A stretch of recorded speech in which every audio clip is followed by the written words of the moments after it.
Isang regional priority high-value individual ang naaresto sa isinagawang search warrant operation sa Barangay Eastern Looc Plaridel, Misamis Occidental. Bukod sa illegal na droga, nakumpiska rin ng mga otoridad ang isang baril at isang granada sa bahay ng sospek madaling araw ng Hunyo 10. Kinilalang sospek sa alias na po, 38 anyos, residente ng Purok Yellow Top ng nasabing barangay. Pinangunahan ng Provincial Intelligence Unit ng Misamis Occidental Police Provincial Office ang operasyon katuwang ang Plaridel Municipal Police Station at 1002nd Maneuver Company ng Regional Mobile Force Battalion 10. Ipinatupad ng mga operatiba ang search warrant para sa paglabag sa Republic Act 10591 o Comprehensive Firearms and Ammunition Regulations Act. Sa pagsisilbi ng search warrant, nadiskubre at nakumpiska ang isang caliber .45 pistol na may kasamang magasin at 8 live ammunition. Bukod dito, nakarecover din ang mga otoridad ng iba't ibang sachet ng hinihinalang shabu, improvised glass pipes, aluminum foils, digital weighing scale, heat sealer, 2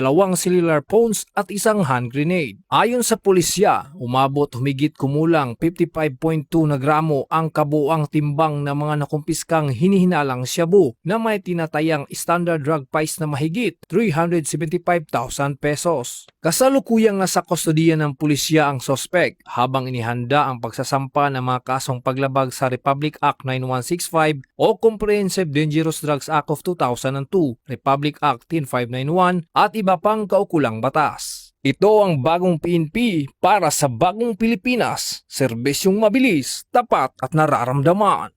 Mula dito sa PRO 10 Misamis Occidental Police Provincial Office, ako ang inyong Police News Network Correspondent, Police Corporal Rapi P. Cubero, alagad ng batas, tagataguyod ng balitang pulis.